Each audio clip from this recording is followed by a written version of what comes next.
Well, I would say anecdotally, that's definitely aligns with what I find in my practice. People are not sleeping. It's not always a quality of sleep, neither. Even when people feel that they're getting that 8 or 9 hours of sleep or 7 or 8 hours of sleep, it's not always great quality sleep. Your number one thing that you do to help you sleep. I notice that I sleep better when I.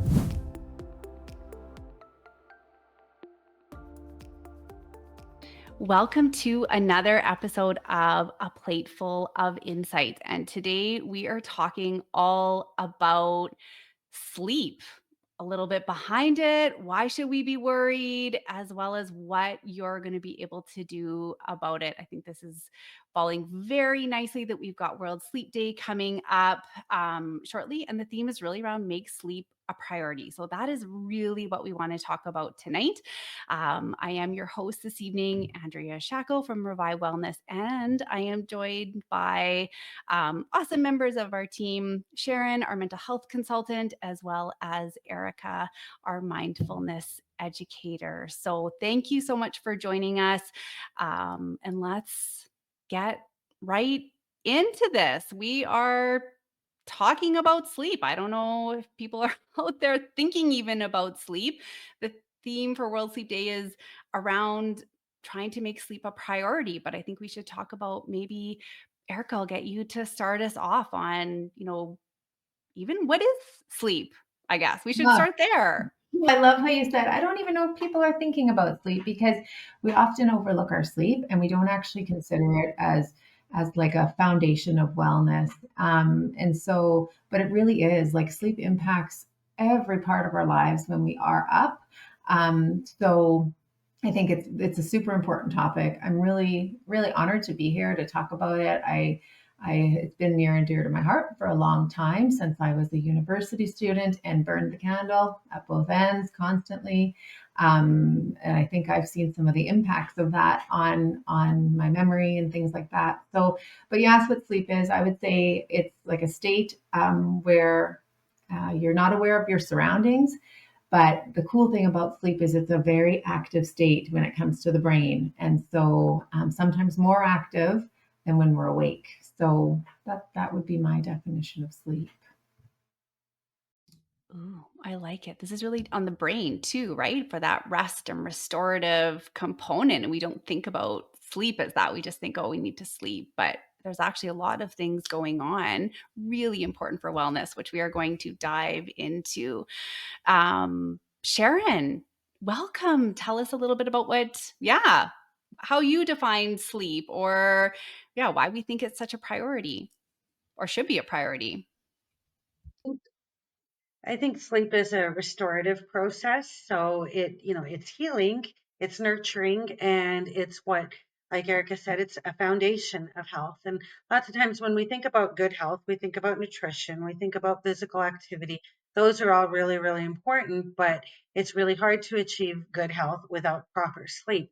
So again, I think it's healing, it's what we need to do when we're not well, it's what we need to do to maintain good health and the regularity of sleep. So it's not one of those things that you can sort of binge on and get a lot of sleep to make up for nights when you're not getting enough sleep. It's about having that regularity of sleep on in sort of an ongoing way. I think is really important. I love that you talked about that because we're going to talk about some strategies around sleep hygiene a little bit later. But I hear people talk about, even as a parent myself, right? We lose a little bit of that sleep. And then all of a sudden, this saying of like, oh, you know what? I'll sleep when I'm dead. Like, that's when I'll worry about getting rest. But really, both of you have touched on the importance of the sleep as being part of the wellness component. But I am curious too, because we think it's not a priority, but it is a priority. Do we have stats on how well or how well we aren't sleeping? Can either of you mention? Yeah. I mean, I can just speak to some of the corporate clients that I've worked with and the data we've brought in specifically at Revive Wellness, and we find that people aren't getting their recommended amount of sleep. So we'll start there. The recommendation from the CDC, from the World Health Organization, the American Academy of Sleep Medicine is all 7 to 9 hours. Some of those, and I can't quote which ones, but actually say that if you're sleeping more than 9 hours, you're actually, it's not good for your health either. So that 7 to 9 hours is really the sweet spot in how much you should be getting every single night when you're getting regular sleep. We do, as far as like the stats that we've brought in with Revive, only 22% of the people that we've surveyed get the recommended amount of sleep. So get between that 7 and 8 hours, with most of them falling under 7 hours. So, Sharon, do you have any stats that you've come across as far as Canadians or in general? Well, I would say anecdotally, that's definitely aligns with what I find in my practice.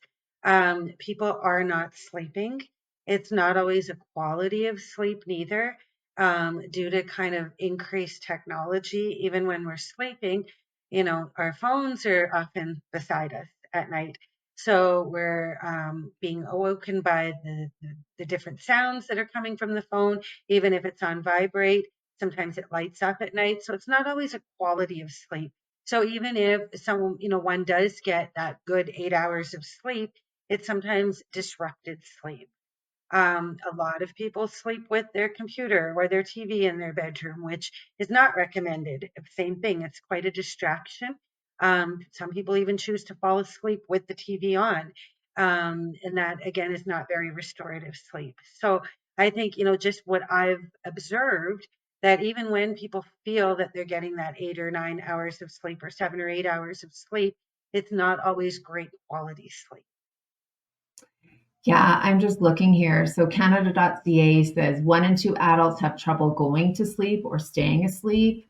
1 in 5 adults don't find their sleep refreshing. 1 in 3 adults have difficulty staying awake during waking hours. So, it seems like we're kind of hitting the same theme, you know, right across the board, talking about these different groups, but everyone seems to be struggling, right? So, again, really important topic, and there's a lot of reasons why. Like, I mean, there's we kind of talked about uh, what's going on when we're sleeping. Like, why is it so important? And I know, Andrea, you're probably going to ask about that, but there's just people need to understand what's actually happening in our brains and in our bodies when we're sleeping, so that they can actually have that motivation to want to get the good sleep. Because like you said, the cell phones and just having access to information just so readily, we can get taken away with that, and it actually it will not allow us to fall asleep if we're looking at a light emitting device right before bed. There's some science behind that. So Yeah. Both of you touched on two different kind of types of sleep though, like the quality, when we're staying asleep, we're getting that restful sleep, and then the quantity of kind of those hours. And even with my own clients that I would see, sometimes it's not both, right? They might fall asleep for a little bit, but then be disrupted for different things. And I think people kind of overlook that not all sleep looks the same. And um which kind of would go into the next one of, what does sleep fatigue look like, or what does sleep exhaustion look like? Some of us, I think, are walking around, and might not even know what the signs would be of being tired. We chronically tired, maybe. Yeah, I think that's very true. We do, I feel, live in a society where we're all chronically tired for various reasons. And it sort of becomes normalized, where people talk about, oh, I barely slept this weekend, or I barely slept last night. And then it almost feels like it becomes a bit of a competition. Oh, well, I only got 5 hours of sleep. I only got 4 hours of sleep, right? So I think it's just kind of the state that we all live in. And there's a lot more demands on our time maybe than there once was. People's work days don't always go 8 to 5. People are bringing their computers home. People are able to, conduct meetings after hours, that sort of thing. So people's work days end up going longer, which means then, their home life even extends later into the night. And as Erica was saying earlier, and I was mentioning as well, entertainment and technology is available 24 hours, 7 days a week. So there's really, for a lot of us, we're never really unplugged. And so that impacts the sleep that we're getting. And I think to answer your question about what does this mean for us, I think um, rates of illness increase. We know that decreased sleep factors into chronic health conditions, cognitive issues. It goes to figure that we're more accident prone or injury prone if we haven't gotten enough sleep. Certainly, there's going to be mental health stressors where, depression, anxiety can come up if we're dealing with insomnia, if we're experiencing nightmares due to poor quality of sleep. That's something that can follow us easily into the next day. We might be more irritable, more short tempered with people. And then it sort of becomes this perpetuating cycle where we're depressed, we're anxious, maybe we're irritable, and then we can't sleep because of that. The way that I conducted myself today is causing me stress and is causing me insomnia. So now I'm not able to sleep tonight. We're also not maybe able to be as physically active as we would like to be because we're too tired, not able to make ourselves a nutritious meal. So it's much easier just to maybe order something in that's less nutritious because we just don't feel we've got the energy to do what we feel we need to do to nourish ourselves. So it impacts us in a lot of different ways, none of them good. So really, getting more sleep would be the recommendation. Yeah, I would just add to that. I mean, when we're sleeping, like when we get sick, the first thing that we want to do is sleep. And there's a reason for that. It's because our immune system is getting activated and it gets augmented when we're asleep. So people who get that good 7 hours, 7 to 8 hours of sleep every night, in a certain stage of sleep, that immune system gets augmented. That's where like our killer cells go out and they find the cells that really shouldn't be there. And if we're getting fragmented sleep or not enough sleep, then we are putting ourselves at risk. Sharon, you said something about anxiety and reduction in mental health. Like there's amygdala sensitivity that happens as well. The amygdala is our fear center. It's where we process emotion. And when we don't have, when we've got a lot of sleep, there's this really strong coupling that takes place between our amygdala and our at the front of a part of our brain that's responsible for reasoning and logical decision making. But when we don't get the sleep, that coupling is lost, and we tend to react. We tend to be in that state of fight or flight more often than if we were to get good sleep. So the other thing that one thing that wasn't mentioned is that our hormone balance gets out of whack. So our ability to absorb glucose is constricted, I would say. Our ghrelin goes up, which is a hormone that well, Andrea, you would know this best, but I believe it's the hormone that makes us feel hungry, and our leptin goes down. And so we feel hungrier on the days that we aren't getting good sleep as well. So yeah, there's just a lot of good reasons to try to get good sleep. And the other thing I would say about being on your device, I mean, I think a lot of people are finding that that's how they can decompress. Which I mean, I don't know. I mean, I don't. I guess I can relate to that. It's happened to me a few times, but I just know better because that light that's being emitted through your eyes is telling your brain not to produce melatonin. It's telling your brain it's the middle of the day. It's blue light, the same blue light that comes from the sun at noon, right in the middle of the day, right? And so then you shut everything off and you wonder why you're laying in bed because your brain needs to catch up now. Your brain just sees that it's dark out, and you really need that time, like 30 minutes to an hour before bed, to really just, take away the light and do something like stretch or read a book or have a bath and kind of like decompress for the day. So we can get into that when we talk about sleep hygiene. But the light in the eyes is there's a reason why it's recommended that we don't go on our television or phone or computer at least 30 minutes before we go to sleep. Yeah, and we definitely are going to talk about the strategies too, but I want to point out something both of you said even right from the beginning and even just now, knowing that we do work with lots of clients at Revive, with health, or they're trying to make behavior change, or they're trying to, improve their wellness. And they sometimes don't think that sleep is part of that cycle, or could be a holdup, or could be the door that can unlock that wellness that they are struggling with. Sharon, you pointed to, right, the impact on mood. And Erica, you pointed to the number one thing that we would see, especially from a dietitian, is when they're hungry or when they're tired, trying to find that energy boost to keep going, which is that appetite regulation system, which, I'm tired, I need to eat because I need that boost to keep going, which in turn then impacts sleep, going into bedtime, which then allows, our irritability and depression and not being able to do the activity to help with this. So when we think about that wellness realm, sleep is holding a lot of the cards on our ability to move forward. And yeah, it just is everywhere. So if your first time listening and going, I've never even thought about my sleep as a piece. That's like step number one of doing a check-in. Like, well, how is my sleep? Am I feeling any of these things? I think we go on autopilot and we don't go, oh man, you know what? I actually am tired, or I need a rest, or need to slow down. So I think it's huge to stop and ask those questions.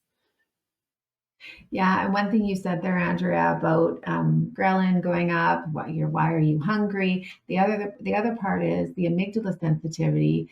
That coupled with your ghrelin being up, you're going to go back into a primitive state where you need something that's going to keep you feeling good for a long time. So guess what you reach for? When you're low in sleep, you're going to reach for the processed food, the high fat food, the high salt, and the sugar. And what sugar does, like if we're eating sugar, especially before bed, that increases our temperature, it increases our metabolism, and when we actually need to fall asleep, we're not doing ourselves a favor there. So yeah, I just wanted to touch on that because it just came to me when you were talking about it again. Yeah. Okay. So let's go into, I just want to touch on this briefly as we go, before we go into sleep hygiene too, on, um, or what are kind of the signs, or what would be something that you could talk to your doctor about if you were feeling, oh, you know what? Yeah, I'm not rested. Like, what could that look like? Or what could you talk to your healthcare provider about? Maybe some signs. Well, I think one of the obvious ones is just feeling really tired throughout the day. If you're finding that you're needing to nap more frequently, I think just any changes that you've noticed in your sleep. So you're sleeping a lot more than before, or you're sleeping a lot less than what is sort of your baseline. That's, any kind of marked change like that is something to share with your healthcare provider, because it's sort of away from your baseline. So that's a good place to start. And if you find, you're waking up with migraines or with headaches, digestive problems, like Erica said, if you're eating high fat foods before bed, not really giving your body a chance to metabolize that, you could be waking up with stomach upset. That would be an important consideration to share with your healthcare provider. Some people tend to grind their teeth at night. And so that's also a sign of maybe some anxiety, maybe some stress that's sort of not been dealt with throughout the day, comes back at nighttime. And it could also be a symptom of a dental problem, could be a symptom of sleep apnea as well. So if you're aware that you snore, or you're sleeping with a partner who indicates that you snore, that might be worthy of getting a sleep study done, because it can be an indication of sleep apnea, which basically what that is having momentary lapses of breathing while you're sleeping. And so, of course, that's going to be very, very disruptive. It's going to affect the quality of your sleep. And it's definitely something that needs to be checked by your healthcare provider. And there's all sorts of treatments for that if that is a concern for you. But I think just overall kind of checking in and maybe keeping a sleep diary for a couple of weeks and trying to go to sleep at the same time every night, waking up at the same time every morning, and just making a note of how well did I sleep last night? Was I bothered by nightmares? Was I bothered by teeth grinding? Was I bothered by any other things, headaches, stomach aches, that sort of thing? And how many wakings did I have during the night? And how long did they last? And of course, some of that's going to be approximate, but it gives us some good data then to take to our healthcare provider and to kind of pay attention to, is this something that's been going on for a period of time, or is this something new that's happened? Has there been a change in my lifestyle? Has there been a change in my diet or my medication? And could that be possibly contributing to the sleep problems that I'm having? Yeah.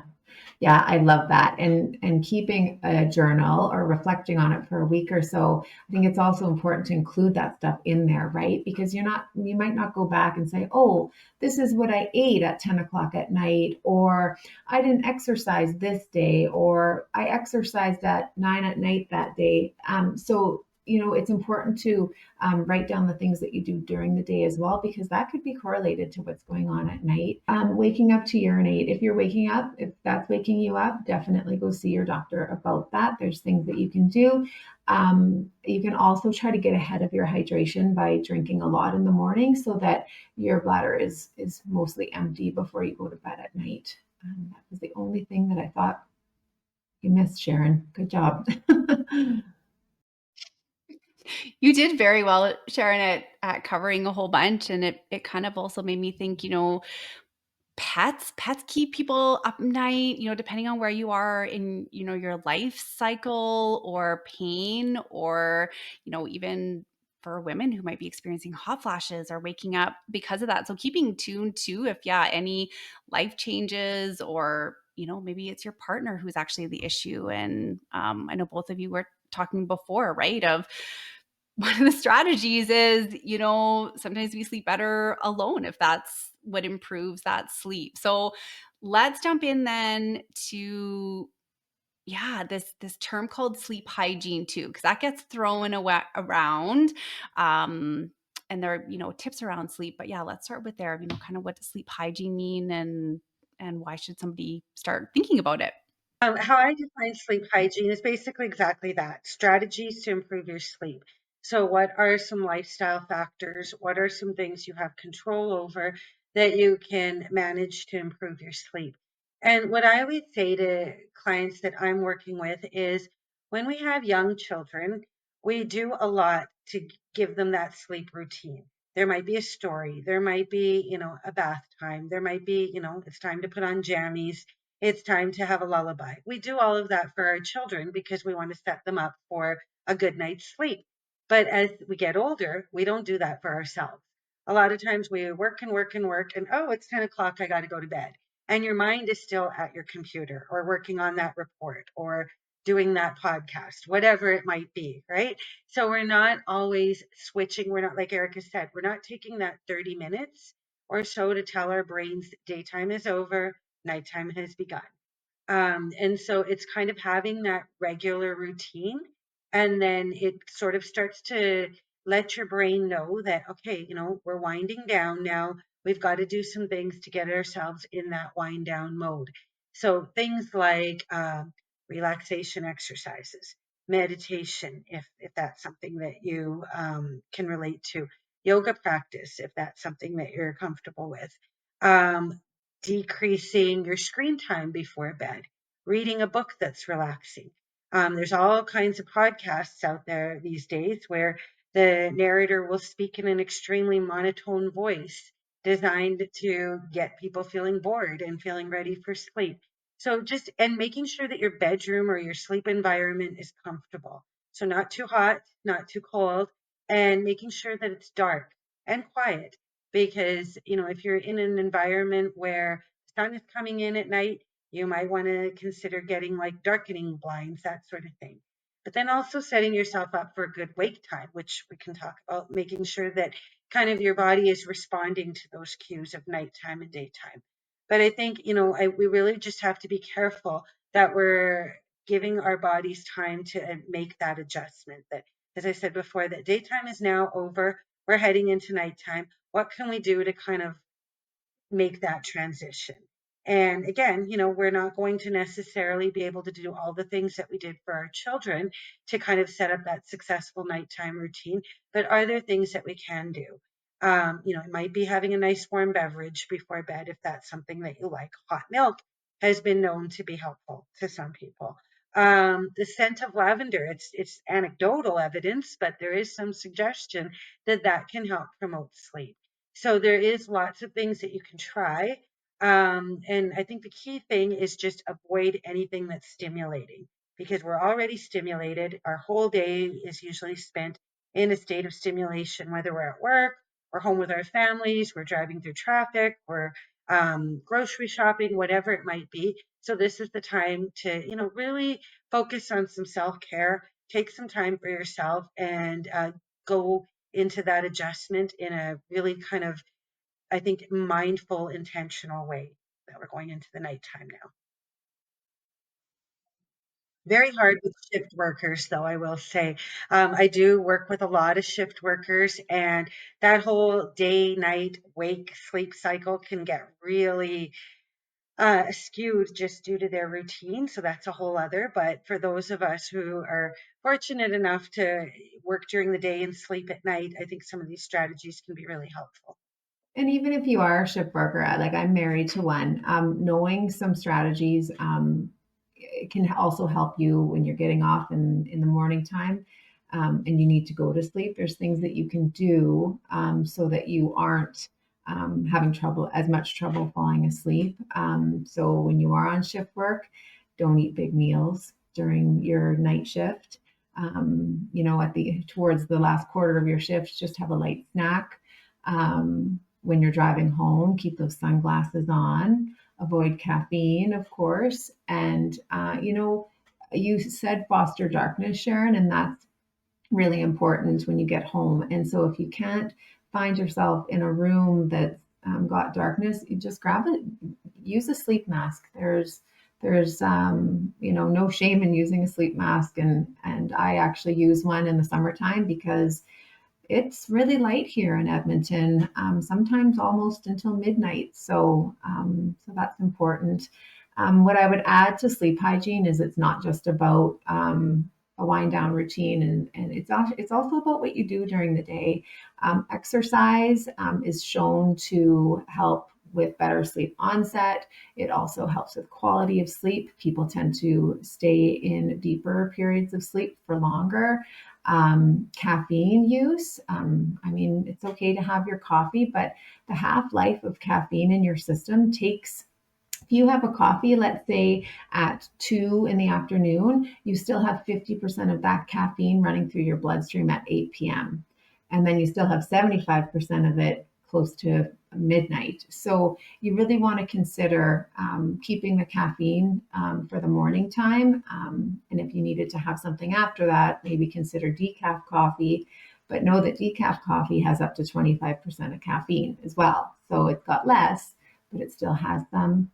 The other thing is just be conscious of alcohol consumption. It's okay to have a drink, although the recommendations have changed to no alcohol at all. But having alcohol before bed, if you have multiple drinks and you're feeling tipsy or drunk, that's actually going to fragment your sleep quite a bit. It's a sedative, it's not a sleep aid. And what happens is we actually have these micro awakenings all night long. So you wake up and you feel terrible. It also affects your REM sleep. So when you go to bed feeling tipsy, you are not going to spend as much time in that rapid eye movement. That's your dream state. And in that state of sleep, they actually consider it kind of overnight therapy because that's when you replay more difficult experiences that you've had during that day, the day before, or the week before. And so you don't necessarily get that overnight therapy, which is why sometimes you wake up feeling worse and depressed and not just hungover, but not feeling good about life in general. So yeah, the things we do during the day. And I mean, Andrea, you could probably touch on like eating a well balanced diet. I mean, if you skip meals, you actually have a greater chance of waking up at night.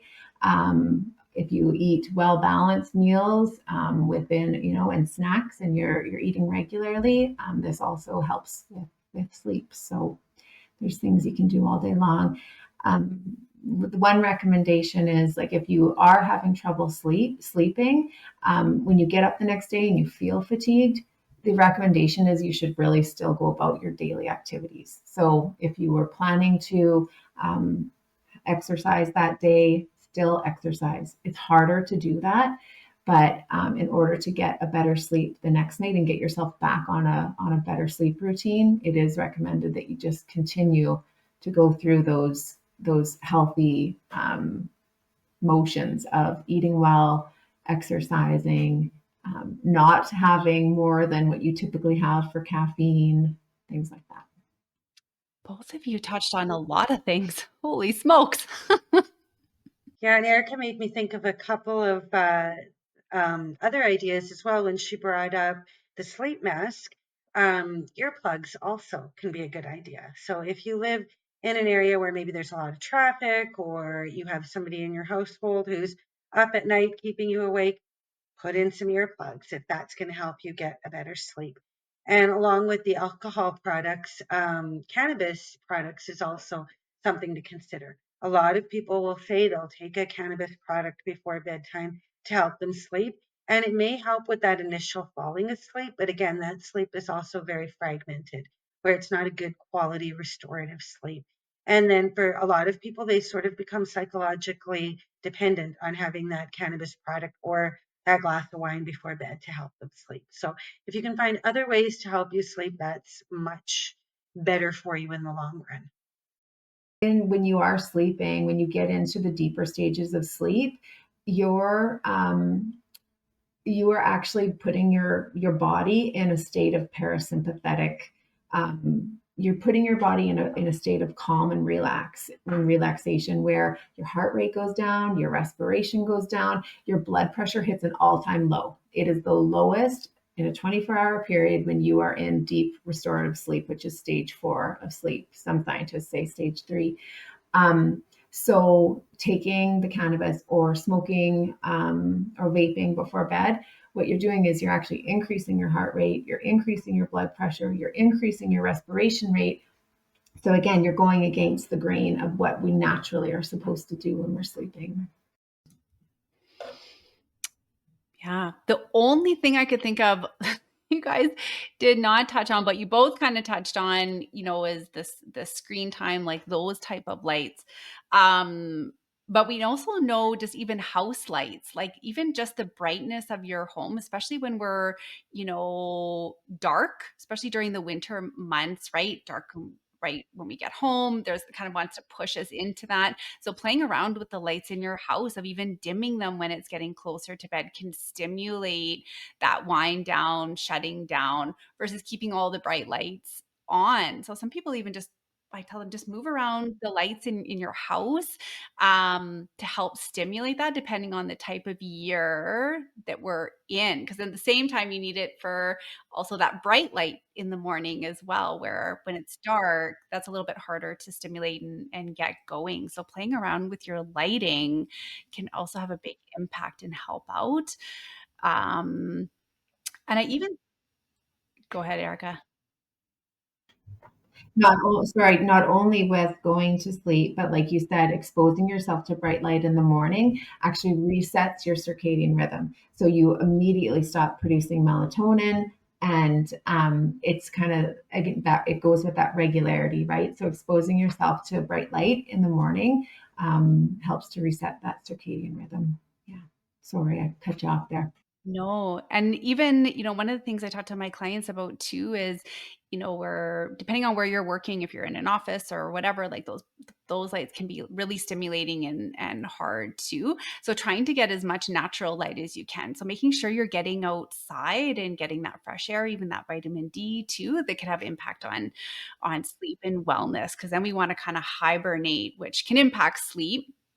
And I think to Erica's point too, like with the eating piece, when we're tired, we're more likely we don't want to engage in that, right? It's just easier to, I'm just gonna, skip the dishes or whatever because I'm too tired. But to try as even though it's like, oh, I'm tired, I don't want to, pushing through sometimes for some of those routine things, whether it's activity, whether it's, eating, can help almost build a routine towards sleep too. Because if we are creatures of habit, unfortunately. So the more likely that we're participating in routine can help build a sleep routine, which some people will struggle with if they're, without any routine.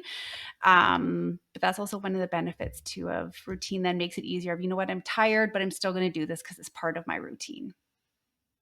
Yeah, I think that's great. Like start with one, step. So it might be, turning on the lights in the morning. So maybe you're still tired, but it's time that I get up. So pushing through, like you said, trying to get up or going to bed maybe a little earlier than you might like to, but this is what you need to do to be able to function better the next day.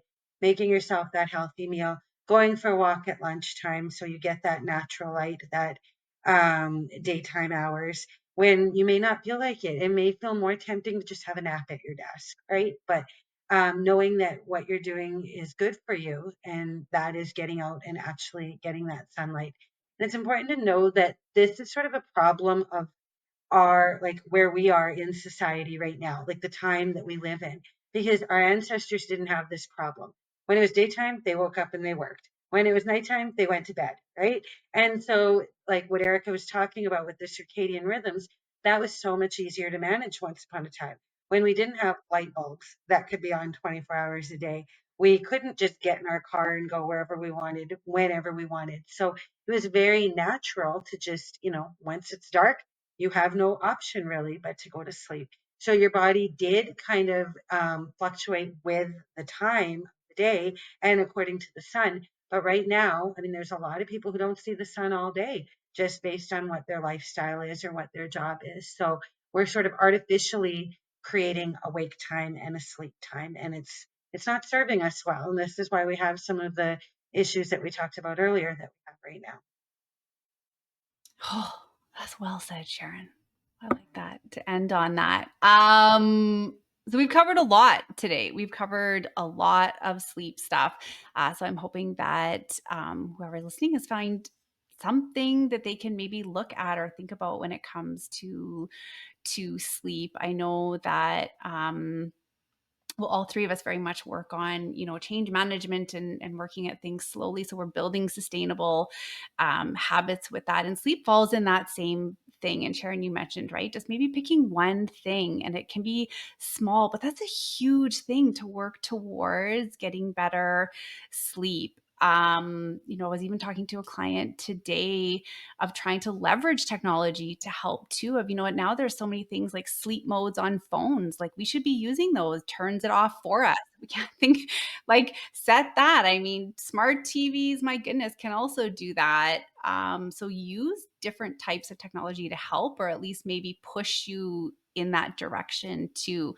But starting small, it can make such a difference, just a little bit more rest. And using things like the sleep journal to just be like, oh, you know what? I feel a little bit more rested today. And that's a good thing. So, And you could do all that on your phone as well. There's all kinds of apps to, time to start your sleep routine and keeping track of your caffeine intake. So even like you said, starting small, decreasing 1 cup of coffee a day or switching, even though we know decaf coffee still has some caffeine in it, but perhaps making one of your cups a decaffeinated cup or having water instead, right?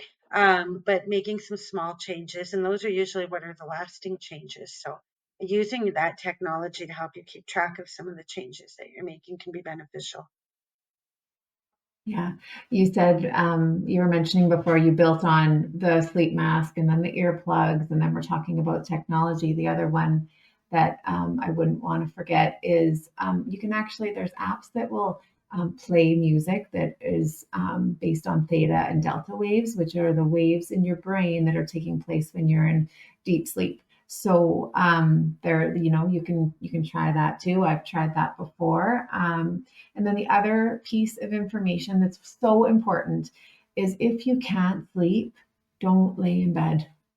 Just don't. If you're sitting there and you're laying there and it's been 20 minutes, the best thing you can do is get out, get up and do something, um, really kind of nothing that's too stimulating. Like Sharon mentioned, go read the manual for your fridge or your oven, which is hilarious. But like you could just go like fold some laundry, organize a drawer, sit and read something because the more you sit in bed, you're going to ruminate on your thoughts and you're going to start to get anxious because you're not sleeping. When you're not sleeping, that's all you're going to think about is why am I not sleeping? So don't lay in bed. And I agree with that. I think your bedroom is meant to be a place of relaxation and a place of comfort. And if your bedroom now becomes the place where you worry or the place where you stress or the place where, most of us, we have our most distressing thoughts at 3 or 4 in the morning, right? So that is not what your bedroom is for. So get out of your bedroom, go to a quiet place of the house. I would suggest not turning on TV or lights or anything. Stay there until you start to feel tired and then come back to your bedroom. And it sounds very counterintuitive because I think we tend to think, well, if you can't sleep, just keep trying and try to sleep. But that is just an exercise in frustration. So getting out of your bedroom, and hopefully you won't have to do it for many nights, but for the first few nights as you're trying to build that sleep routine, go into another part of the house or wherever you are and then come back into your room. And you might have to do that a few times, but hopefully only for a few nights. And we have found that that's been helpful with young children as well. Leaving children in their bedroom when they're not able to sleep, their bedroom or their crib gets associated, has a negative association. Then we wonder why they're not able to sleep in their bedroom. So it's meant to be a place of comfort, relaxation, and pleasant emotions, not a place of stress and worry. So that might be one thing to try as well. Maybe when you not when you have to get up super early the next day because it could be a really long night, but when you've got a bit of time that you can devote to sleep strategies, it might be a good thing to try. Well, thank you both for joining on this topic. I do want to leave it with your number one thing that you do to help you sleep. And then we will call this a day. Oh man, you know what? I think exercise, like I know when I'm not exercising, I can tell I don't sleep as good. I don't get to sleep. I'm usually out like a light, and I've gone through periods of time where I haven't been worrying as a kid, just super busy, burning the candle at both ends, and I had major trouble with sleep. But now I sleep pretty good, and I notice that I sleep better when I exercise. Good one. Sharon. That was gonna be mine as well, Erica. I find definitely I sleep well. I can tell when if I haven't been physically active, I'm not sleeping well that night. So making sure that I can get that physical activity at some point during my day. For a lot of people, they need to exercise first thing in the morning or earlier in their day because in the evening it's, your heart rate is up, you're just feeling energized and it's hard to sleep. I'm lucky I can sleep even after an evening workout, but I think just paying attention to what works for you. So, another tip might be just, I think Erica touched on this as well, making sure your last meal of the day for me is not my heaviest meal because then you're laying in bed and you're just not, able to sleep because you're feeling too full. So, trying to eat maybe heavier earlier in the day, lighter as the day goes on would be a good strategy that I have found to be helpful. These are good ones. My start, you guys both took mine, so I'll think of something different. But I do fall into the category of making my room my comfort, calming space. So there is a no tech in that room. So all stuff is left downstairs. We've gone back to, a landline. If somebody really needs me in the middle of the night, they will reach me on my landline. That's an emergency, as well as even the alarm clocks that have no light. So the only way they'll turn on is just by waving. So it's a very calm space. And that's probably my number one thing for that, which makes a big difference. It's you want to go there at the end of the day of how calming it is. So thank you both for joining on this and talking about sleep leading up to World Sleep Day. Thank you for joining us on another episode of A Plateful of Insights. If this is something that you found helpful, you learned a tidbit, or you know somebody who would benefit from hearing this, please share. We always love to hear from our listeners. So, comment on, what is something that you do for your sleep hygiene? We would love to hear about it, or if you have any questions, of course. So thank you so much for joining us, and hopefully everybody has a great evening.